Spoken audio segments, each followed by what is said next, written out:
बिस्मिल्लाहिर्रहमानिर्रहीम। अस्सलामुअलैकुम नाजरीन, मेरा नाम मोहम्मद उस्मान है और आप देख रहे हैं इल्मुल असरार। नाजरीन, एक सवाल बचपन से हमारे दिमाग की दीवारों से टकराता आ रहा है और वो सवाल ये है कि रूह क्या है। ये नजर ना आने वाली रूह आखिर हमारे जिस्म के किस हिस्से में मौजूद है, और ये रूह जब जिस्म को छोड़ देती है तो इंसान बेजान हो जाता है और इंसान की मौत वाक़या हो जाती है। आखिर ये रूह कहाँ से आती है और कहाँ चली जाती है? इस वक्त दुनिया के मुख्तलिफ मज़ाहब में रूहानी उलूम पढ़ाए जा रहे हैं और रूह तक पहुँचने की हर मुमकिन कोशिश की जा रही है। साइंटिस्ट का एक गिरोह ऐसा भी है जो हर तरह के एक्सपेरिमेंट्स कर रहा है कि उस खास चीज तक पहुंचा जा सके जिसकी वजह से जिस्म में जान है और ये सांस रवां दवां है। रूह का जिक्र कुरान पाक में मुख्तलिफ जगहों पर आता है, जैसे सूरह इसरा में अल्लाह फरमाता है कि और वो आपसे रूह के बारे में सवाल करते हैं, कह दीजिए कि रूह मेरे रब के हुक्म से है और तुम्हें बहुत कम इल्म दिया गया है। रूह के बारे में अल्लाह की तरफ से जितना इल्म दिया गया उसकी रोशनी में आज आप जान लेंगे कि आखिर ये रूह क्या है जिसके अंदर हमारी जिंदगी का सामान रखा गया है। आज की ये वीडियो इंतहाई इन्फॉर्मेटिव होने वाली है, इसे आखिर तक देखिएगा, लाइक कीजिएगा, शेयर कीजिएगा और चैनल को सब्सक्राइब कीजिएगा। आपका वीडियो को लाइक और शेयर करना हमारा हौसला बढ़ाता है। नाजरीन, सादे से अल्फाज में रूह वो खास चीज है जो एक जानदार चीज को बेजान से अलग करती है। हिकमत इलाही है कि अल्लाह ने इंसान को रूह का बहुत कम इल्म दिया है, मगर उतना जरूर दिया है कि जितना इंसान के लिए जानना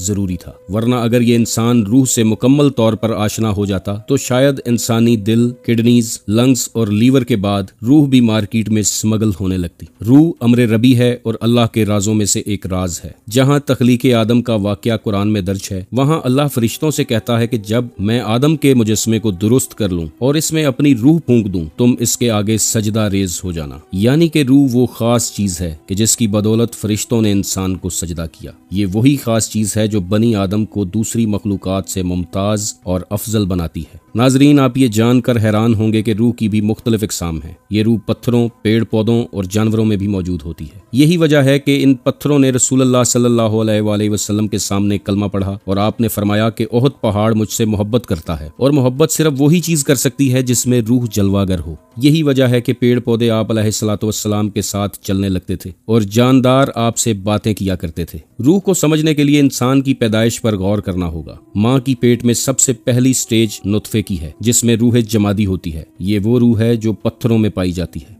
जैसे पत्थर हरकत नहीं करते, वैसे ही माँ के पेट में ये नुत्फा हरकत किए बिना साकिन होता है। अगली स्टेज में ये बच्चा एक ही जगह पर साकिन हालत में बढ़ने और फलने फूलने लगता है, जैसे पेड़ पौधे अपनी जगह छोड़े बिना बढ़ते हैं। इस वक्त बच्चे में रूह नबाती आ चुकी होती है जो पेड़ पौधों की रूह है। उससे अगली स्टेज में बच्चा माँ के पेट में हरकत करने लगता है। इस वक्त उसमें रूह हैवानी आ चुकी होती है जो जानदारों में होती है। इसके बाद अगली स्टेज पर बच्चा पैदा होकर दुनिया